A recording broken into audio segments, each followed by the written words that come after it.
আসসালামু আলাইকুম।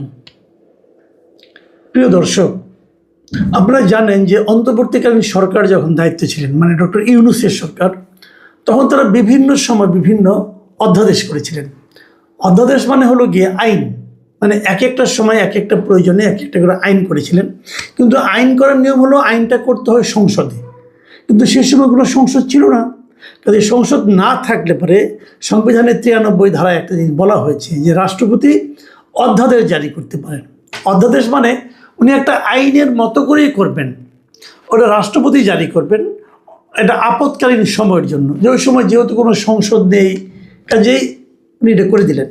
এবং করার পর পরবর্তী সময়ে যখন সংসদ বসবে, তার বসার প্রথম 30 দিনের মধ্যে সেই অধ্যাদেশগুলিকে সংসদ যদি অনুমোদন দেয়, তাহলে সেগুলো আইনে রূপান্তরিত হবে।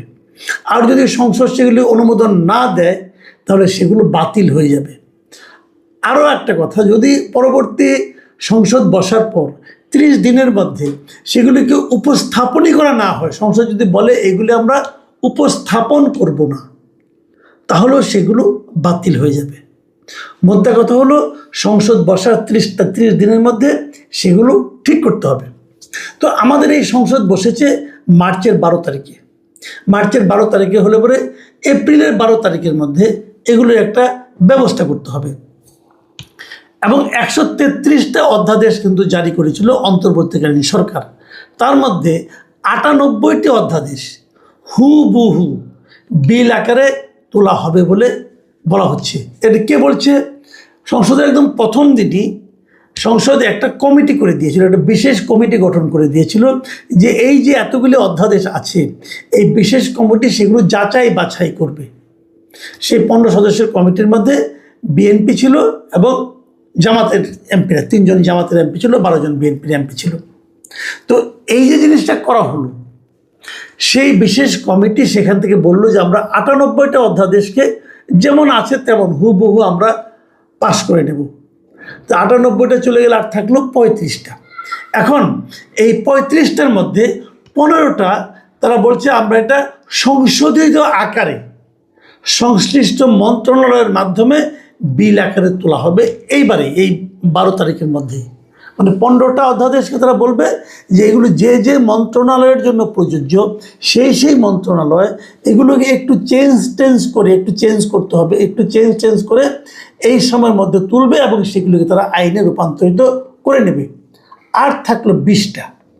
আর যে 20টা আছে, সেই 20টার মধ্যে 16টা তারা বলছে যে এগুলো এখনই বিল আকারে উত্থাপন করা হবে না, পরবর্তী সময়ে আরও যাচাই বাছাই করে সেগুলো নিয়ে আলোচনা করা হবে।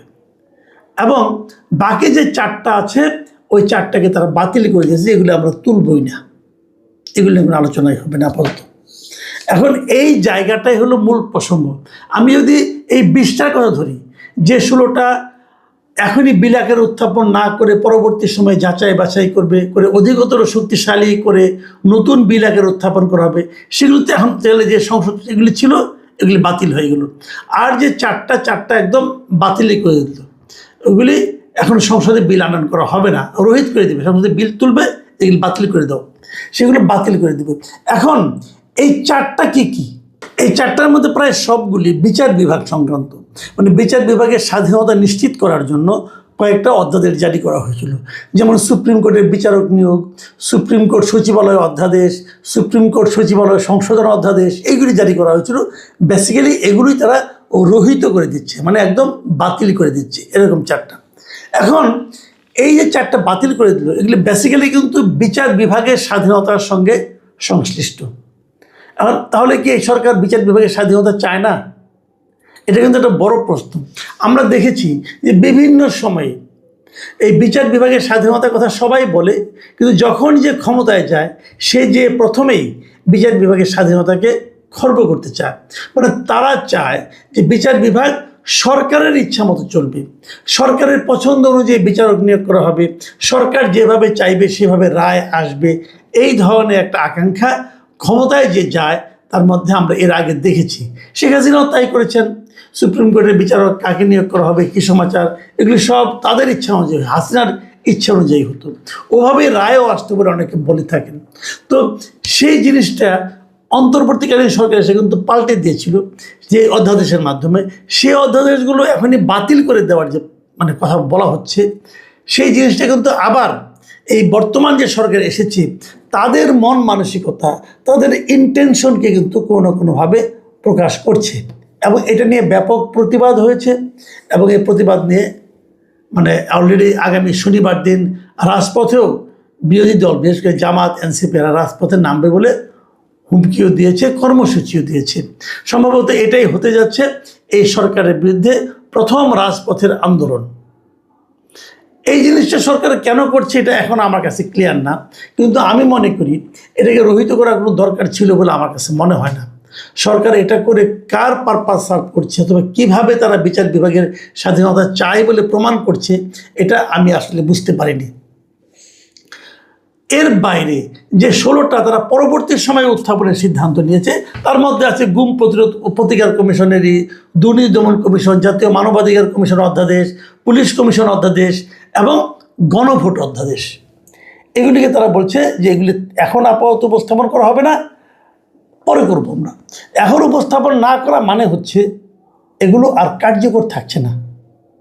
এখন এগুলো নিয়ে আপনারা এর মধ্যে অনেক পত্রপত্রিকায় লেখা পাবেন, মতামত পাবেন, বিশ্লেষণ পাবেন, এগুলো নিয়ে আপনারা পড়তে পারেন। আমার মনে হয় এর মধ্যে আমি সোহরাব হাসান ভাইয়ের একটা লেখা দেখলাম প্রথম আলোতে, আপনারা ওটা যদি পড়েন মোটামুটি একটা ধারণা পেয়ে যাবেন যে কী কী অধ্যাদেশ তারা এখন উপস্থাপন করছে না, পরে করবে, এগুলো দেখবেন। তো সোহরাব হাসান ভাই লেখাটা আপনার সবাইকে পড়ার অনুরোধ করছি। কিন্তু ওখানে আমি আজকে যে আলোচনাটা করবো একটা বিষয়, সেটা হলো গণভোট অধ্যাদেশ নিয়ে। এই বিষয়টা নিয়ে সোহরাব ভাই তেমন কিছু বলেননি, অথচ আমার কাছে মনে হয়েছে যে গণভোট অধ্যাদেশ নিয়ে যেহেতু সোহরাব ভাই অথবা অন্য কোনো আমি কোথাও কোনো লেখা পাইনি, কাজে আমি সিদ্ধান্ত নিচ্ছি এটা নিয়ে আপনাদের সঙ্গে আমি একটু কথা বলতে চাই যে গণভোট অধ্যাদেশটা কী আসলে। গণভোট রাষ্ট্রপতি বলেছিলেন যে গণভোট দেওয়া হবে জুলাই সনদ বাস্তবায়নের জন্য, এবং এই জন্য উনি একটা অধ্যাদেশ জারি করেছিলেন। মজার ব্যাপার হলো রাষ্ট্রপতির আসলে এই ধরনের কোনো অধ্যাদেশ জারি করার এখতিয়ারই নেই।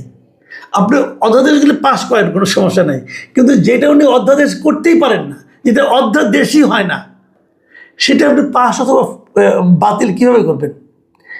মানে 93 সংবিধানের 93-এর 1 ধারায় বলা আছে যে আপনি করতে পারবেন, অধ্যাদেশ রাষ্ট্রপতি জারি করতে পারবে, কিন্তু পরে আবার ওখানে একটা শর্ত দেওয়া আছে। শর্ত হলো যেগুলো সাধারণ সময়ে আইন করা যায় এই আইনগুলিকেই কেবল অধ্যাদেশ করা যাবে। কিন্তু গণভোট তো কোনো আইনের অংশ না, গণভোট হলো সংবিধানের অংশ।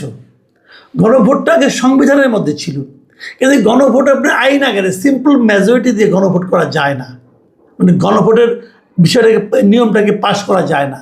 কাজে এইটা আসলে রাষ্ট্রপতি করতেই পারে না। যে জিনিসটা করতেই পারে না সেই জিনিসটা করেছেন, এবং সেটাকে এখন পাশ করার প্রশ্ন উঠছে, এটা তো পাশ হবে কীভাবে আমি বুঝতে পারছি না। কিন্তু ব্যাপারটা সেই বিচারে গণভোট কিন্তু আসলে অবৈধ অধ্যাদেশ ছিল, অধ্যাদেশ ইটসেলফ অবৈধ ছিল, এটা আমার বিবেচনা, আমি এইভাবে এটা মনে করি।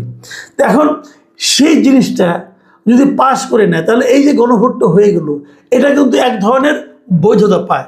কিন্তু একটা অবৈধ জিনিসকে আপনি কীভাবে বৈধতা দিবেন, এটা কিন্তু একটা বেসিক কথা। 2 নম্বর কথা হলো গণভোট যেটা হয়েছে সেটা কিন্তু এক ধরনের প্রতারণা বলে আমি মনে করি। কারণ গণভোটের মধ্যে এমনভাবে প্রশ্ন সেট করা হয়েছে, সেই প্রশ্নের মধ্যে আপনি হাও দিতে পারবেন না, নাও দিতে পারবেন না। 48টা প্রশ্নের আপনাকে উত্তর দিতে হবে। যদি সেখানে 4টা প্রশ্ন আছে, এই 4টার মধ্যে কিন্তু অনেকগুলি প্রশ্ন আছে। তো এই সবগুলি প্রশ্নের উত্তর আপনি হয় হা দিবেন, তাহলে না দিবেন। হা দিলে সবগুলি হা, না দিলে সবগুলি না। এটা তো ভাই কীভাবে সম্ভব? একসঙ্গে এতগুলি প্রশ্নের কি একটা হা অথবা না দিয়ে উত্তর দেওয়া যায়? যায় না। কিন্তু আমি একটা উদাহরণ দিয়েছিলাম, বেশ কয়েকবার আমি দিয়েছি, বিভিন্ন জায়গায় আমি দিয়েছি। সেই উদাহরণটা আমি আপনাকে আবার দিই আপনাদেরকে। তো সেই উদাহরণটা হলো, ধরেন আপনাকে একজন কেউ নাস্তার দাওয়াত দিল, টেবিলের মধ্যে বড় প্লেটের মধ্যে নাস্তা আছে, ফলমূল আছে, ডিম আছে, রুটি আছে, সব কিছু আছে, আবার তার সঙ্গে 1 পেগ হুইস্কিও আছে। এখন আপনাকে বলা হলো এই সবগুলি মিলিয়ে হলো আপনার প্যাকেজ, নাস্তার প্যাকেজ। আপনি যদি খান সবগুলি খেতে হবে, আর না খেলে একটাও খেতে পারবেন না। তার মানে আপনি যে বলবেন যে আমি কলা খেয়ে আর ডিম খেয়ে চলে যাব, তা পারবেন না, কিন্তু তাহলে আপনি হুইস্কিও খেতে হবে। আবার আপনি যদি বলেন যে আমি তো মুসলিম, আমি তো হুইস্কি কীভাবে খাবো না, তা হবে না। খাইলে সবগুলি খান, না খেলে একটা খেতে পারবেন না।